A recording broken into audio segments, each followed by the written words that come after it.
മഴ തോരും മുമ്പ് സീരിയലിലേക്ക് എല്ലാവർക്കും സ്വാഗതം. ഈ ചാനൽ ഇഷ്ടപ്പെട്ടാൽ ലൈക്ക് ചെയ്യുക, സബ്സ്ക്രൈബ് ചെയ്യുക.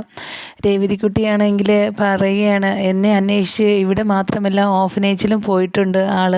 എന്നാൽ എൻ്റെ ബന്ധുക്കളാണോ എന്നും അറിയത്തില്ല. എന്നാൽ നിങ്ങളാരും വിഷമിക്കേണ്ട കാര്യമില്ല. നിങ്ങളാ എൻ്റെ അച്ഛനും അമ്മയുടെ സ്ഥാനത്ത്. നിങ്ങളെ വിട്ട് ഞാൻ ഒരിക്കലും പോവില്ല എന്നും പറയുന്നുണ്ട് അവരുടെ അടുത്ത്. എന്നാൽ അവരൊരു ആശ്വാസത്തോടെ ഇരിക്കുകയാണ്. അപ്പോഴത്തേക്കും ഒരു കൊച്ചിൻ്റെ ഉണ്ട് അവിടെ.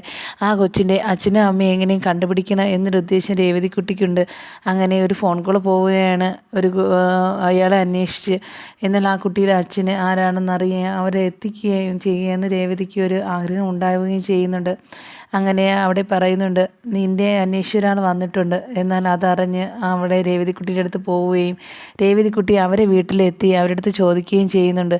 എന്തായാലും നിങ്ങൾക്ക് ഒരു മോളുണ്ടല്ലോ, അതിപ്പോൾ എവിടെയാണെന്നൊക്കെ ചോദിക്കുന്നുണ്ട്. അത് ഇപ്പോൾ ഞങ്ങൾ തമ്മിൽ വഴക്കായി പിന്നെ അവളെ വീട്ടിലാണ്, അവളെ കൂട്ടത്താ കൊച്ച്. ഇനി എന്താ തിരിച്ചു കൊണ്ടുവന്ന് നിങ്ങൾക്ക് വളർത്താനുള്ള ആഗ്രഹമുണ്ടോ എന്നൊക്കെ ചോദിക്കുന്നുണ്ട് അവൻ.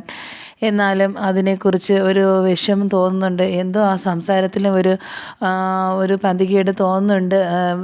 അങ്ങനെ അവർ അവിടെ നിന്ന് പോവുകയാണ് ചെയ്യുന്നത്. പോണ വഴിക്ക് പറയുന്നുണ്ട് രേവതിക്കുട്ടി, എന്തായാലും ഇതൊന്നും വിശ്വസിക്കാൻ പറ്റുന്നില്ല, എന്തോ കാര്യമുണ്ടെന്നും പറയുന്നുണ്ട്. അങ്ങനെ അലീനയാണെങ്കിൽ ഭയങ്കര വിഷമത്തിലിരിപ്പുണ്ട്.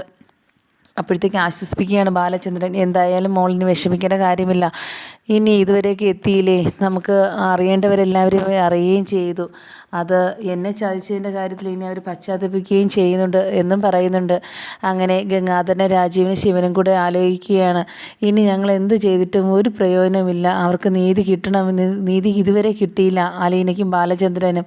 കാര്യം എന്തെന്ന് വെച്ചാൽ അവരെ നമ്മൾ ദ്രോഹിക്കുക മാത്രമേ ചെയ്തിട്ടുള്ളൂ, ഒന്നും അറിയാതെ എല്ലാ കാര്യങ്ങളും മറച്ചു വയ്ക്കുകയും ചെയ്തിരുന്നു നമ്മൾ. പക്ഷേ എന്ത് ചെയ്യാനാ, ഇതെല്ലാം അറിഞ്ഞിട്ടും നീതി കിട്ടാൻ വേണ്ടി നമുക്കതിന് വേണ്ടി നമുക്ക് നോക്കണം, അല്ലാതെ പറ്റില്ല. ഇതെല്ലാം അവൾ അറിഞ്ഞിരുന്നാൽ തന്നെ, വൈജയന്തി അറിഞ്ഞാൽ തന്നെ എന്തായിരിക്കുമെന്നും അറിയില്ല.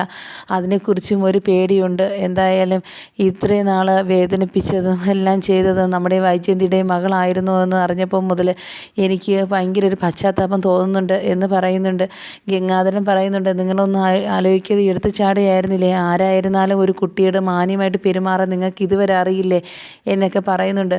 എന്തായാലും ഇങ്ങനെയൊക്കെ ആവുമെന്ന് ആരെങ്കിലും വിചാരിച്ചോ? അതുപോലെ തന്നെ അമ്മ അറിഞ്ഞപ്പോഴത്തേക്കും ഭയങ്കര വിഷമത്തിലാണ്. ആ കുട്ടിയാണോ എൻ്റെ അടുത്ത് ഇത്രയും നാൾ ഉണ്ടായിരുന്നത് എന്നും പറയുന്നുണ്ട്. അങ്ങനെ അവർ സംസാരിക്കുകയാണ്. ഇനി ഒരിക്കലും ഇങ്ങനെയൊന്നും നടക്കാൻ പറ്റില്ല, നമ്മുടെ വീട്ടിലെ ഒരു അംഗത്തെ പോലെ തന്നെ അവളെ കാണണം എന്നും പറയുന്നുണ്ട്. അങ്ങനെ ശിവൻ്റെ ഭാര്യ പറയുന്നുണ്ട്, ഇനിയെങ്കിലും നമുക്ക് എന്തോ ഒരു കാര്യമുണ്ട്, അവരൊന്നും പറയുന്നില്ല, മനുവിന് വരെ അവളെ കെട്ടിച്ചു കൊടുക്കണമെന്ന് പറയുന്നുണ്ട്. ഇതിലെന്തോ ഒരു കാര്യമുണ്ട്. അപ്പോഴത്തേക്കും പറയുന്നുണ്ട്, രാജീവിൻ്റെ മോൻ പറയുന്നുണ്ട്, എന്തായാലും ഇത്രയും ദിവസം അവളെ കുറ്റപ്പെടുത്തിക്കൊണ്ടിരുന്നവർ ഇപ്പോൾ ഒറ്റ രാത്രി കൊണ്ട് പറയുക, ഒരു ചേച്ചിയെപ്പോലെ കരുതണം, മൂത്ത മോളെ പോലെ കരുതണം. അതെന്തുദ്ദേശത്താണെന്ന് എനിക്കിപ്പോൾ ഇതുവരെ മനസ്സിലാവുന്നില്ല. ഈ ഒരു രാത്രി കൊണ്ട് എന്താ സംഭവിച്ചതെന്നും അറിയില്ല. എന്തായാലും അവളെ വെറുതെ വിടാൻ പോകുന്നില്ല എന്ന് തന്നെ പറയുന്നു. അങ്ങനെ ഇതെല്ലാം കേട്ടുകൊണ്ട് വൈജയന്തിൻ്റെ മക്കൾ പറയുന്നുണ്ട്, എങ്ങനെ ഇനി അവളെ ഒഴിവാക്കിയാൽ മാത്രമേ നമുക്കൊരു സമാധാനം കിട്ടുകയുള്ളൂ. അമ്മയുടെ ഈ അവസ്ഥയ്ക്ക് കാരണം അവളാ, എന്നിട്ട് എന്തിനാ ഇവർ ഇപ്പോഴും അവളെ ന്യായീകരിക്കുന്നതെന്ന് എനിക്ക് മനസ്സിലാവുന്നില്ല എന്ന് അവർ പരസ്പരം പറയുന്നുണ്ട്. അപ്പോൾ കൃഷ്ണ പറയുന്നുണ്ട്, ഞാൻ ആദ്യമേ പറഞ്ഞില്ലേ, നിങ്ങൾ ഇതൊന്നും ചെയ്യേണ്ട കാര്യമില്ല, എല്ലാവരും അറിയുന്ന ഒരു ദിവസം ഇങ്ങനെയൊക്കെ വരുവുള്ളൂ എന്ന് എനിക്കറിയാമായിരുന്നു. അപ്പോൾ എന്തറിയാമെന്ന് ചോദിക്കുകയാണ്. ഒന്നുമല്ല, നമ്മുടെ ഒരു കുട്ടിയെ ഇങ്ങനെയൊന്നും ചെയ്യാൻ പാടില്ല, ഒരു പെൺകുട്ടിയെ. നിങ്ങൾ എന്തെല്ലാം ആ കുട്ടി വിഷമിച്ചിട്ടുണ്ട്. എനിക്ക് അപ്പോഴത്തേക്കും ചേച്ചിയെപ്പോലെ എനിക്ക് മാത്രം ഉണ്ടായിരുന്നതാണ് അലീന ചേച്ചി. അതുകൊണ്ട് ഇന്നും എനിക്ക് വളരെ കാര്യമാണ്.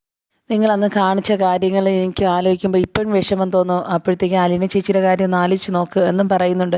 ഇത് കേട്ടപ്പോൾ അവർക്ക് ദേഷ്യം വരുന്നുണ്ട്. ഇനി ഇന്ന് നിർത്തിക്കോണം, എല്ലാവരും പൊക്കി പറയുമോ അവളെ, ഇനി നീയും തുടങ്ങിക്കോ, എനിക്കിത് കേൾക്കണ്ട എന്ന് പറഞ്ഞ് അവരെഴുന്നേറ്റ് പോകുന്നുണ്ട്. എന്നാലും ഇതിങ്ങനെയൊന്നും സംഭവിക്കുമെന്ന് വിചാരിച്ചില്ല. നമുക്കൊരു കാര്യം ചെയ്യണം, ബാലചന്ദ്രനെ കണ്ട് എന്തെങ്കിലും ഒന്ന് പറഞ്ഞേ പറ്റുള്ളൂ, അല്ല എങ്കിലേ വൈജയന്തി അറിഞ്ഞുള്ള കുഴപ്പം എനിക്ക് വിശ്വസിക്കാൻ പറ്റുന്നില്ല എന്നും ഗംഗാധരൻ പറയുന്നുണ്ട്.